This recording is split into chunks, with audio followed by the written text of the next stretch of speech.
தீனோட விஷயங்களை அறிந்து கொள்வதற்கு இஸ்லாமிய அறிவு என்று கூறப்படும். கேள்வி: இஸ்லாமிய அடிப்படையில் கொள்கைகள் எத்தனை? தௌஹீத், ரிசாலத், ஆகியாத். தௌஹீத் என்றால் என்ன?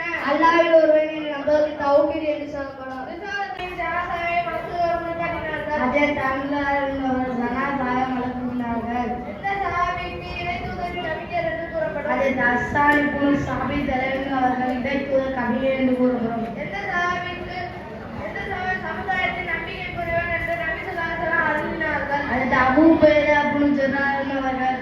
ஆயிஷா நாயகியின் தந்தை ஹஜ்ரத் அபூபக்கர் சித்திக் அவர்கள். எந்த சஹாபிக்கு அல்லாஹ்வின் வாள் என்று கூறப்படும்? ஹஜ்ரத் ஹலீத் இப்னு வலீத் அவர்கள். எந்த சஹாபியின் பெயர் குர்ஆனில் இடம்பெற்றுள்ளது? ஹஜ்ரத் ஜெய் இப்னு ஹாரிஸா அவர்கள். அஸ்ஸலாமு